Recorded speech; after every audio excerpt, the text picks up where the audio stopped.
bienvenue dans cette nouvelle édition du Culte Mag, l'un des tout derniers du Cru 2014. Et justement pour fêter ça, on vous propose aujourd'hui un genre de cours magistral autour de Picasso, parce qu'on a la chance d'avoir sur le plateau Jean-Louis Andral. Bonjour, merci beaucoup d'être avec nous. Vous êtes le directeur du musée Picasso d'Antibes, une petite ville du sud de la France. Vous allez être le fil rouge de cette émission un peu particulière. Alors avec vous Jean-Louis, nous allons parler de Picasso, de sa famille, de son œuvre bien évidemment, mais de sa famille, de ses femmes, de ses enfants, de ses héritiers. J'espère que vous allez nous éclairer sur son œuvre évidemment, parce que tout le monde le connaît, Picasso, mais personne n'en sait vraiment quelque chose. Et puis on aimerait aussi savoir comment tournent les œuvres, parce que vous allez nous le dire, d'ici la fin de l'année, vous mettez en place une collaboration entre la France et Israël au musée d'Ashdod. Notamment, c'est un partenariat où on a très envie d'en savoir plus sur ce jumelage très particulier.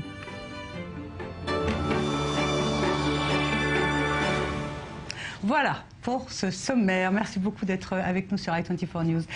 Jean-Louis Andral, qu'est-ce que ça veut dire d'être le directeur d'un musée Picasso? Je veux dire, est-ce que c'est une grosse activité ou est-ce que c'est un truc un peu pépère comme ça? Parce qu'après tout, il n'y a pas de nouveauté autour de Picasso, il n'y a pas d'œuvre nouvelle qui arrive. C'est une pépère, sûrement pas. L'activité dépend, quand vous vous occupez, quand vous dirigez un musée, toujours un petit peu de la taille de ce musée et aussi de ses moyens de fonctionnement, de son budget.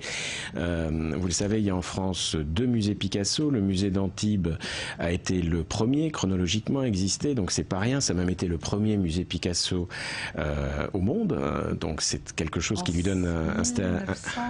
Donnez-moi la date. En fait, si vous voulez, c'était comme château, voilà, on voit les images. Voilà, le musée a été rebaptisé musée Picasso en 1966, mais à partir en fait de la fin des années 40 et pendant toutes les années 50 et début des années 60, on pouvait voir en permanence des œuvres de Picasso qu'il avait réalisées sur place à Antibes, donc à l'automne 1946. Donc pour répondre à votre question, c'est le musée qui a le premier chronologiquement en France. Ensuite, après la mort de Picasso, ça c'est important aussi parce que Picasso a connu le musée d'Antibes, il l'aimait, il s'y rendait souvent. Le musée de Paris a été créé après la mort de Picasso, qui est mort en 73, comme vous le savez, et il a été créé avec essentiellement donc ce qu'on a appelé la première dation Picasso, c'est-à-dire avec des œuvres qui ont été données par la famille pour payer les droits de succession. Évidemment, c'est un musée qui est dans un grand hôtel du Marais. Il faut garder le sens des proportions, l'hôtel Salé, le sens de la proportion et de l'échelle. Mais comme on dit, enfin moi c'est mon avis, parfois less is more. Donc voilà, Antibes c'est mort. Antibes, c'est mort, waouh. Alors, on va parler un petit peu de tout ça, mais il n'a donc pas vécu dans ce château. Il y a donné des œuvres. Pourtant, comment s'est passé, je ne sais pas, sa période là-bas, si on peut parler de période, surtout quand on parle de Picasso, au château d'Antibes? Alors, pour comprendre ça, il faut simplement rappeler une chose importante, c'est le rapport très particulier de Picasso avec la Méditerranée. Picasso, vous le savez, il est né en 1881 à Malaga. Malaga, c'est la pointe extrême sud en face de l'Afrique, de l'Espagne. Et il était le fils d'une famille. Son père était un homme qui était professeur de dessin, donc il lui a enseigné tous les rudiments et toutes les techniques de son art. Sa mère était d'origine italienne et donc toute son enfance se passe sur ce bord de Méditerranée. Ensuite, il va faire des études, entre autres à Barcelone, il est toujours sur la Méditerranée. Et puis ensuite, comme vous vous souvenez qu'au début du XXe siècle, la capitale de l'art, c'est Paris, il n'y a pas photo. Donc il va suivre ce courant de très nombreux artistes, de quitter leur pays d'origine pour aller à Paris, là où ça se passe. On dirait, bon, aujourd'hui c'est un petit peu décalé, mais à l'époque c'était vraiment... À l'époque c'était là. Et donc il s'installe en 1904 à Paris, et en fait, il ne retournera jamais en Espagne pour des raisons politiques. Il ne voulait pas remettre les pieds dans son pays du vivant de Franco. Et comme Franco est mort 2 ans après la mort de Picasso, effectivement, il a tenu parole. Et donc, le seul bout de Méditerranée qui était accessible pour lui, qui n'était pas un grand voyageur par ailleurs, il aurait pu aller un peu plus loin, mais ça ne le tentait pas, c'était cette espèce de portion de territoire entre, on va dire, Fréjus, Saint-Raphaël, et puis Antibes, le Cap d'Antibes, Juan-les-Pins, Mougins, Cannes, voilà. Et donc, à partir du moment moment où il a découvert ce territoire, et c'était précisément en 1920, il va y retourner de manière très fréquente, très régulière, pratiquement chaque année, passer des vacances. Mais les vacances de Monsieur Pablo sont toujours très studieuses. Et c'est des périodes où il est en villégiature, souvent en famille, avec femme. La première fois qu'il y va en 1920, elle vient de se marier depuis 3 ans avec Olga Kloklova, la danseuse des ballets russes. Et il découvre donc ce coin extraordinaire qui, à l'époque, va connaître sa transition d'un lieu de villégiature hivernale. Vous savez, la promenade des Anglais à Nice, la Croisette à Cannes, c'était vraiment des endroits où les gens venaient l'hiver. C'était parce que l'été, il faisait trop chaud, il y avait des moustiques, etc. Donc c'était pas bien. Et à ce moment-là, ça y est, retournant des années 20, le tourisme va commencer à se sédentariser tout le long de l'année, en particulier en été. Picasso profite finalement de ce changement un petit peu d'habitude. Et entre 1920 et 1939, déclaration de la guerre, il va venir pratiquement tous les ans sur ce passer des vacances dans cette région-là, parce que c'est pas dans le château lui-même, on est bien d'accord. J'y arrive. Voilà. Et donc en 1939, à la déclaration de guerre, il se trouve qu'il est à Antibes parce qu'il aime bien ce village de pêcheurs, etc. Il est dans un petit appartement que lui a prêté son ami Man Ray, où il a peint un tableau assez important qui s'appelle La pêche de nuit à Antibes, qui est aujourd'hui conservé au MoMA à New York. Et puis la guerre a lieu, il restera toutes les années de guerre à Paris, et à la Libération en 1945, il va recommencer ce mouvement vers la Côte d'Azur.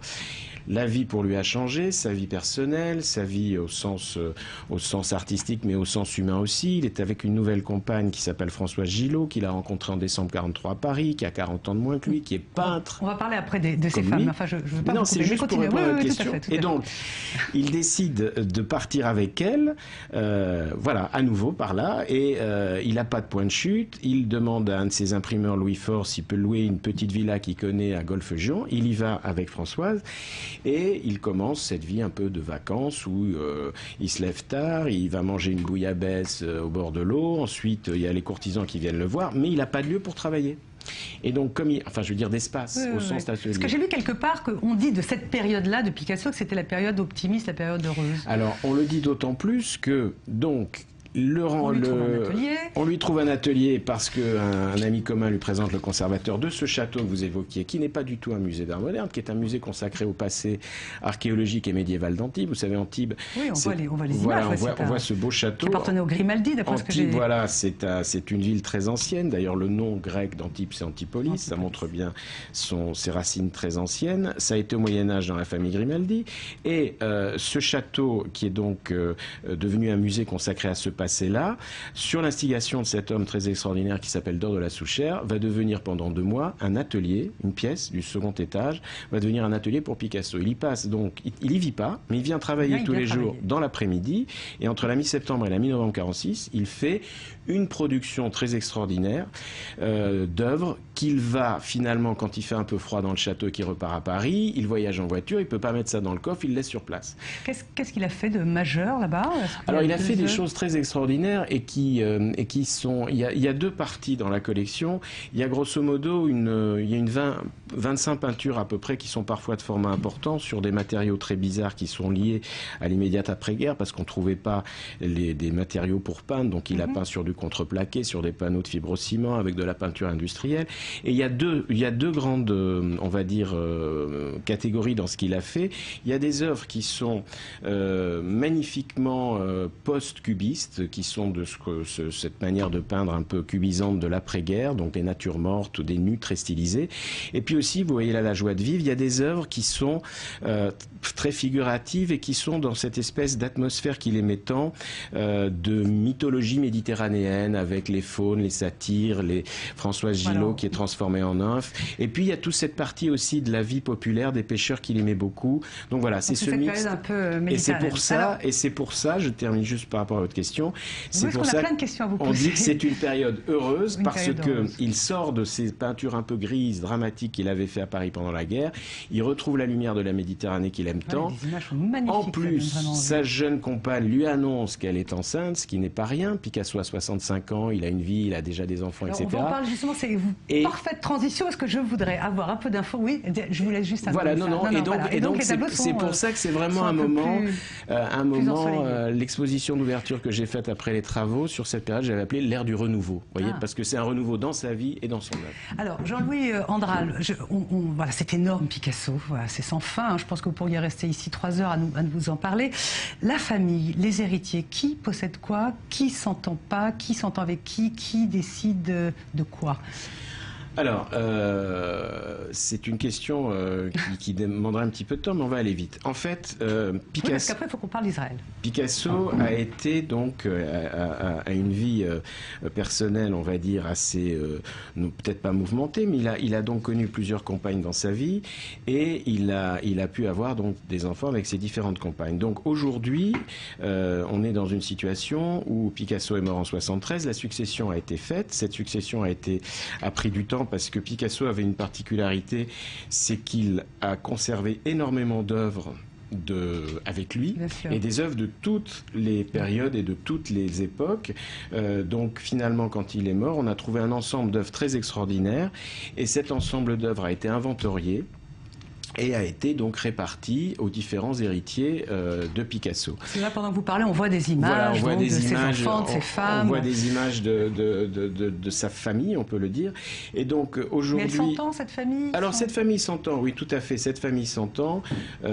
Cette famille s'entend. Elle est regroupée aussi dans un organisme qui s'appelle Picasso Administration, et dont la finalité est d'être un interlocuteur tout à fait fiable et efficace avec les institutions, enfin tous les organismes qui sont en capacité d'organiser, là on voit Paloma, qui sont en capacité d'organiser des expositions.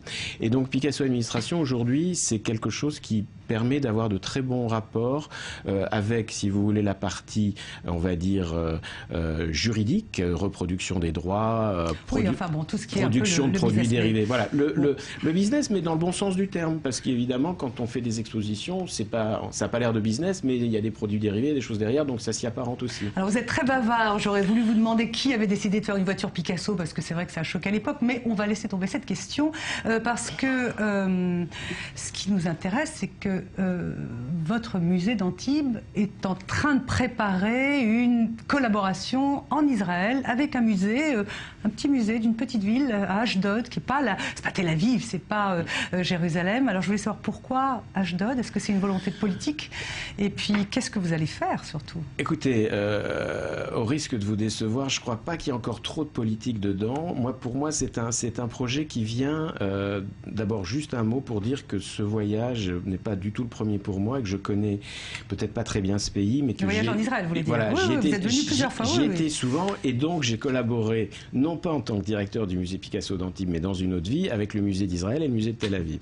Donc là, ce qui m'intéressait, c'est qu'effectivement, je ne connaissais pas ce musée, je l'avoue, et donc j'ai pu le connaître en particulier en étant accompagné par une personnalité très importante ici dans le monde des musées, qui est Yona Fischer, et qui a été conservateur en chef des années au musée d'Israël à Jérusalem, et puis directeur du musée de Tel Aviv, et qui s'est occupé entre 2005 et 2011 du musée d'Ashdod, qu'il a un peu lancé, voilà, puisque je crois qu'il a ouvert en 2003. Si et donc l'idée, pardon, parce qu'il reste vraiment plus beaucoup de temps, ce serait d'emprunter, enfin vous prêteriez...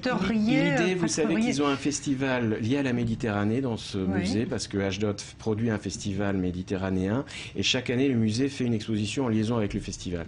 Et donc l'idée là, c'était éventuellement de montrer, parce qu'on est des musées assez semblables sur un motif très simple, c'est qu'on est en bord de Méditerranée tous les deux les pieds dans l'eau, et que effectivement moi j'ai la capacité de proposer à ce musée, dans un premier temps pour une collaboration éventuelle seconde derrière, plus compliquée à monter, mais une petite exposition à partir d'un ensemble d'œuvres graphiques de la collection du musée d'Antibes. Voilà. Donc c'est un projet qui n'est pas trop compliqué à monter, dont on vient à peine de décrire les premiers prolégomènes, et voilà. Donc si tout va bien, et si le créneau de l'été prochain se confirmait pour eux, je pourrais avoir le plaisir de vous revoir, Valérie, dans très peu de temps. Juste une dernière question, parce qu'il ne nous reste vraiment plus beaucoup de temps. Picasso et les Juifs, Picasso et Israël, enfin la Palestine à l'époque, quelles étaient les relations ? Vous savez, pendant le... On lui a dit que faisiez-vous pendant la guerre, il a dit je peignais. Oui, il reste 1 minute 30. Oui. C'est vrai, c'est la vérité. Picasso est quelqu'un qui a passé sa vie à peindre. Je vous l'ai dit tout à l'heure rapidement, il a passé les années de guerre à Paris. Il n'a pas choisi comme d'autres l'exil aux États-Unis ou ailleurs. C'est quelqu'un dont les convictions politiques n'ont jamais non, mais sur failli. La Palestine, sur Israël, sur les Juifs. Vous savez, je ne sais pas s'il avait une opinion très claire par rapport à ça.